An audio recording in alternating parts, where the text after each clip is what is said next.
आज का आजाद सिपाही अखबार आपने पढ़ा क्या? पढ़ते रहिए अपना लोकप्रिय दैनिक अखबार आजाद सिपाही। नमस्कार, आजाद सिपाही के प्राइम बुलेटिन में आपका स्वागत है। मैं हूं राहुल सिंह। आज की प्राइम की प्रमुख खबर कुछ इस प्रकार है। धनबाद नगर निगम और जल संसाधन विभाग के खिलाफ हेमंत सरकार एक्शन में। धनबाद में 200 करोड़ के प्राक्कलन घोटाले की जांच करेगी एसीबी। मेयर चंद्रशेखर अग्रवाल आए लपेटे में। जल संसाधन विभाग के पिछले 3 साल के सभी टेंडर की जांच के लिए कमेटी गठित। पूर्व जेरेडा निदेशक निरंजन कुमार से पूछताछ शुरू। दूसरी खबर, विधायक ढुल्लू महतो को एक और केस में बेल। दुष्कर्म मामले में सुनवाई टली। तीसरी खबर, लेवी को लेकर नक्सलियों ने पालकोट में मचाया तांडव। सड़क निर्माण में लगे 4 वाहन फूंके, ग्रामीणों में दहशत। चौथी खबर, चतरा में युवक का शव मिलने से भड़के ग्रामीण पुलिस से उलझे, की धक्का मुक्की। पांचवी खबर, राज्यसभा चुनाव 19 जून को झारखंड में 2 सीटों पर होगा मतदान। आइए अब सुनते हैं खबर विस्तार से। मुख्यमंत्री हेमंत सोरेन ने धनबाद नगर निगम और जल संसाधन विभाग के पिछले 3 साल के सभी टेंडर की जांच के आदेश दिए हैं। धनबाद नगर निगम में 14वें वित्त आयोग की योजना में लगभग 200 करोड़ रुपए के प्राक्कलन घोटाले की जांच एसीबी से कराने का आदेश दिया गया है। 14वें वित्त आयोग की राशि से धनबाद में 40 सड़कें स्वीकृत की गई थी। इनमें से कई पीसीसी सड़कों के निर्माण में गुणवत्ता की कमी समेत कई गड़बड़ियों की शिकायत मिली है। आरोप यह भी है कि धनबाद नगर निगम के मेयर चंद्रशेखर अग्रवाल के निर्देश पर पहले से अच्छी स्थिति की पीसीसी सड़कों को तोड़कर प्राक्कलित राशि कई गुना बढ़ाई गई। अच्छी सड़कों को तोड़कर नए सिरे से सड़कों का ही निर्माण करा दिया गया। चंद्रशेखर अग्रवाल झारखंड में बीजेपी के वरिष्ठ कार्यकर्ता हैं। इन 40 सड़कों में से 27 सड़कों का प्राक्कलन नगर निगम के ही तकनीकी पदाधिकारियों द्वारा बनाया गया। इसके अलावा 13 सड़कों के साथ नाली, एलईडी लाइट, पेपर ब्लॉक आदि का प्रावधान होने की वजह से परामर्शी agency messrs mass and voice से इसका डीपीआर और डिजाइन परामर्श शुल्क देकर तैयार कराया गया। इन 13 सड़कों की कुल प्राक्कलित राशि 156.33 करोड़ रुपए है, लेकिन इन सड़कों के डीपीआर से पता चला कि किसी भी डीपीआर में डिजाइन संलग्न नहीं है। इसके अलावा डीपीआर में तकनीकी प्रतिवेदन भी समर्पित नहीं है। सड़कों के निर्माण में कई गड़बड़ी के साथ तकनीकी प्रावधानों के उल्लंघन की शिकायत की गई है। आरोप लगाया गया है कि धनबाद नगर निगम में 14वें वित्त आयोग की राशि से बनने वाली सड़कों का परामर्शी से डीपीआर तैयार कराया गया। इसके बाद मेयर चंद्रशेखर अग्रवाल के निर्देश पर पहले से अच्छी स्थिति की पीसीसी सड़कों को ही तोड़कर प्राक्कलित राशि कई गुना बढ़ाकर फिर से पीसीसी सड़कों का ही निर्माण करा दिया गया। इसके अलावा परामर्शी मेसर्स मास एंड वॉइस को परामर्श शुल्क के रूप में बढ़े हुए प्राक्कलन के अनुसार मोटी रकम दी गई। आरोप है कि इस रकम से आधी राशि मेयर ने अपने पास रख ली। इतना ही नहीं, यह शिकायत की गई है कि जिन पीसीसी सड़कों का निर्माण कराया गया है उनकी गुणवत्ता निम्न स्तरीय है। जल संसाधन विभाग में निविदाओं की गड़बड़ियों की खुलेगी पोल। जल संसाधन विभाग के अंतर्गत पिछले 3 सालों में आमंत्रित और निष्पादित किए गए सभी निविदाओं की जांच कराने का आदेश मुख्यमंत्री हेमंत सोरेन ने दिया है। जांच के लिए उच्च स्तरीय समिति का गठन किया जाएगा।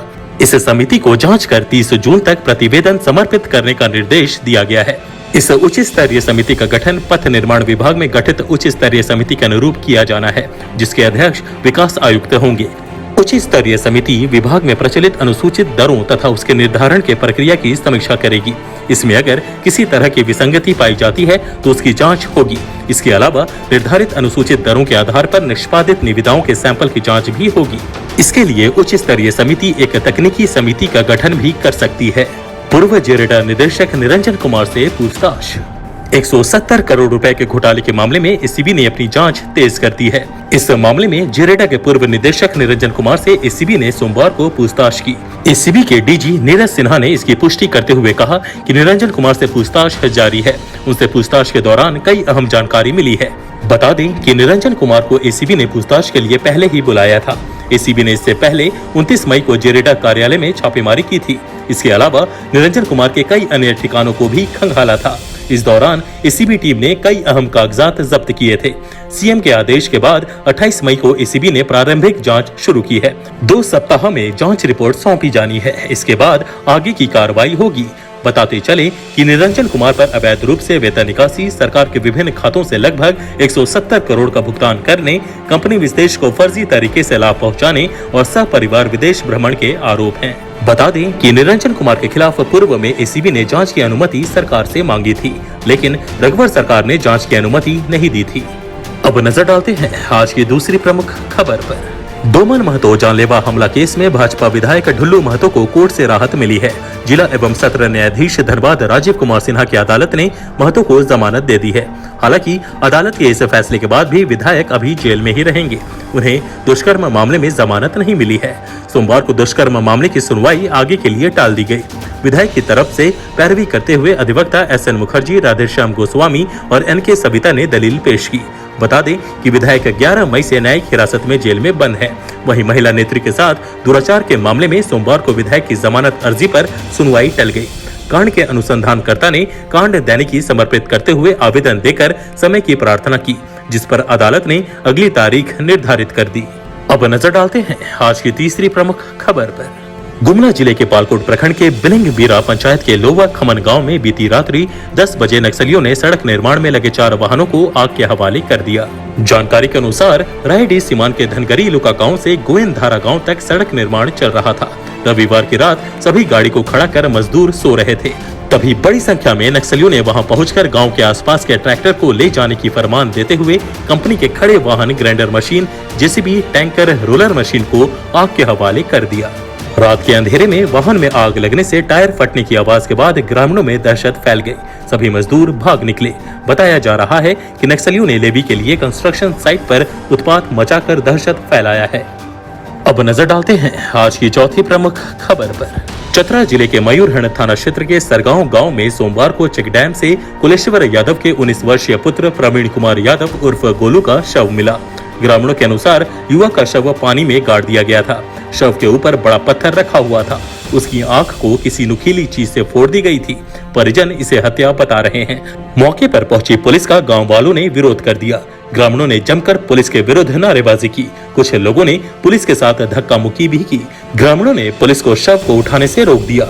वे हत्यारे की गिरफ्तारी की मांग कर रहे थे। वहीं पुलिस शव कब्जे में लेकर पोस्टमार्टम के लिए भेजना चाह रही थी।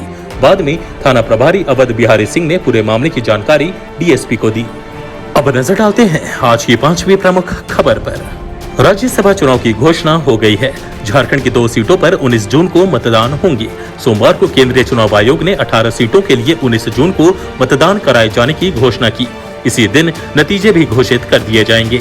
झारखंड में 2 सीटें परिमल नाथवाणी और संजीव कुमार का टर्म पूरा हो जाने के कारण रिक्त है। इससे पहले चुनाव आयोग ने 26 मार्च को चुनाव कराने की घोषणा की थी, लेकिन कोरोना महामारी को लेकर तिथि बढ़ा दी गई। झारखंड में राज्यसभा की खाली 2 सीटों के लिए 3 उम्मीदवार मैदान में हैं।